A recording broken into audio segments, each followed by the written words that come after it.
Hello and welcome to Spinster's Library. I'm Claudia and today I'm reviewing Robin Hood by Henry Gilbert.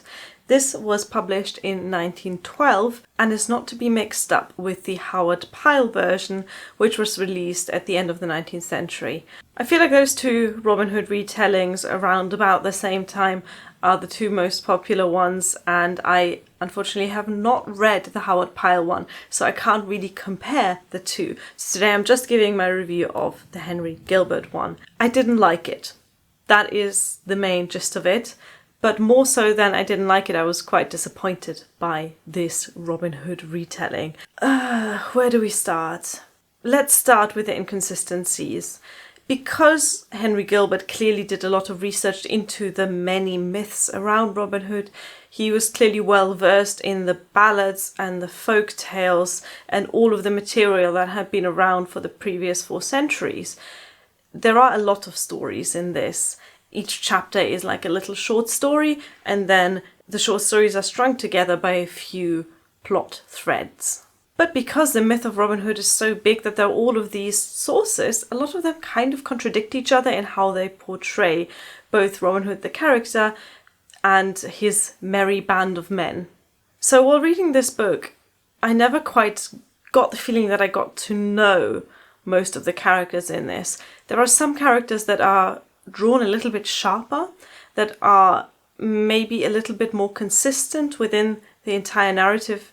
Characters that feel almost three-dimensional.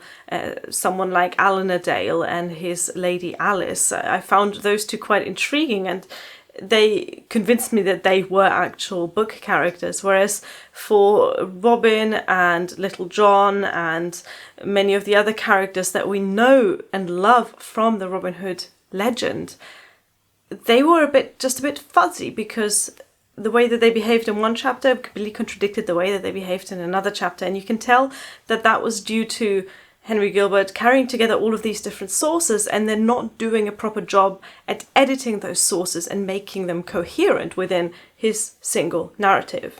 The writing style was disappointing, and it wasn't just bad. It was disappointing because it was bad with flashes of greatness, and that is the most annoying type of writing style, because if this book didn't have those flashes of greatness, I would have put it away after the first 2 chapters. I would have DNF'd it and not gone back to it and just given up on it. But every now and again there is a passage in here that is really beautiful, that's very immersive, that makes you feel like you're in the greenwood with Robin and his merry men. You feel like you're right there with them, hunting the king's deer with bow and arrow, or demanding toll from unsuspecting monks along the road. And then there are large parts of the book that are just very uninspired and very dull to read. In addition to that, there's the problem with the direct speech and the dialogue. Henry Gilbert clearly didn't put the same amount of research into actually looking at old types of language as he did looking at the ballads, because while there are plenty of thous and thys and ye's in there, it's hard to even figure out which type of English he's going for. It sounds like he's going for a sort of early modern English. First of all, why? This is set during the 12th century. They did not speak early modern English in the 12th century. Even I know that. And also, he just kind of did it wrong. It sounds clunky. There are sentences in there that even I, as a second language English speaker who has not studied linguistics and is not that familiar with Shakespeare, even I can tell that that sentence is wrong. However, not all of the style is disappointing. The insults are incredible. I think "thou saucy knave" is going to be my go-to from now on. The way that the characters, the men, let's be honest, they're almost all men, the men talk to each other is pretty fun. But I wish it wasn't written in that fake, really obviously fake Old English. Because for me, that completely detracts from the immersion. That completely detracts from the idea that maybe there is some truth in history to this. The characters themselves are very black and white. And generally speaking, I don't mind that, especially not in a kind of a folktale retelling, which is inevitably about good versus evil. If only the good and evil weren't all the same. All of the good men in this book are the same as each other, and all of the evil men in this book are the same of each other. in terms of motivation, in terms of skills, in terms of how they treat other people. There is no variation within the villains of this novel. And considering there isn't any variation within the villains of this novel, there's too many villains. They are all the same. Why do we need 13 identical copies of the same villain when you could have just merged them into maybe 3 or 4 different characters, and then maybe give them at least a slightly different personality, a slightly different perspective, a slightly different motivation?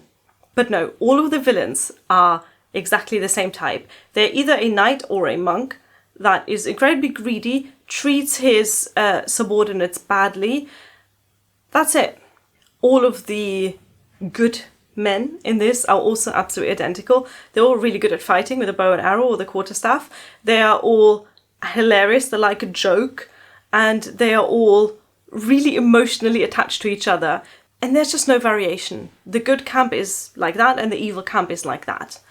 There is no real explanation for why the evil people are so evil. I mean, greed is a very real world motivation, but it doesn't serve to explain all of the things that the evil people do in this. It's not good enough as a single character trait to be greedy. Henry Gilbert missed a real trick here in including the politics, because clearly there's a lot of politics in the Robin Hood ballads and tales, especially, I believe, from the 16th century.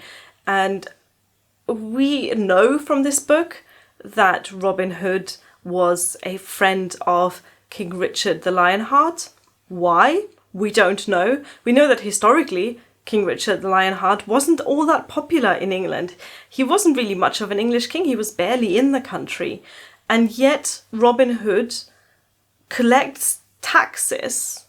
Robin Hood the outlaw that famously isn't paying tax and is hunting the king's deer and is living in the forest outside of the society. He collects taxes for King Richard's release from prison in Germany. And that is actually part of the Robin Hood tales and ballads. I think there's one specific tale that is the source material for that particular plot point. But it doesn't make sense in the context of this book. It's not explained why Robin Hood is a fan of King Richard and not a fan of King John. None of that is explained in any way. We are just supposed to accept the fact that he loves one king and he loves this king so much that he actually goes and collects money for him. And then the other king he doesn't like and he hides from him and he's an outlaw. So many inconsistencies like that. This was just one example of the way that the politics in this book just don't make sense. On the one hand, Robin berates all of these knights and especially monks. He's really got it in for monks. He does not like the clerics at all in this book, except for Friar Tuck, who's called Father Tuck in this, but never mind that. So on the one hand, he really hates a monk because they are lazy and exploitative of the people. On the other hand, he's a really big fan of the church and he goes to service regularly and he goes to mass and he prays to the Virgin Mary. On the one hand, he is a friend of the populace, he's a friend of the peasants, he's a friend of the poor. But on the other hand, there's also this weird belief in the inherent superiority of the knights. There are such inconsistencies with this book that it just wasn't a pleasure to read.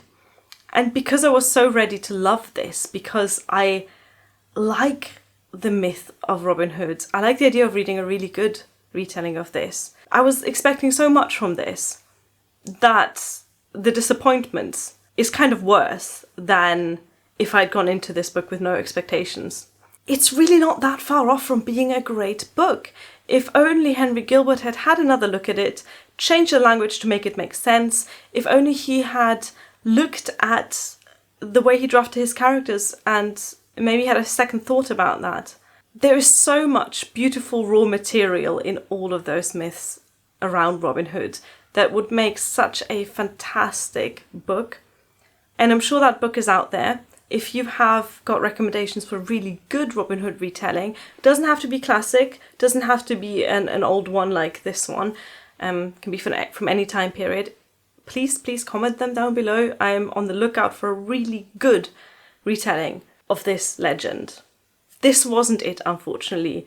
Anyway, I know that a good Robin Hood retelling is out there. I haven't found it yet. Unfortunately, this wasn't it. I would not recommend this book unless you are a sort of completionist, unless you have read all other Robin Hood retellings, unless you are really curious about how Henry Gilbert specifically framed the story and retold the story. I think my feelings are best summed up by the illustration of Little John on Robin Hood's deathbed, right in the last chapter of the story. I feel you, man. I feel you. That was it from me. Let me know how you enjoyed this book if you've read it, and more importantly, give me your recommendations for good Robin Hood retellings. Thank you for watching. Bye!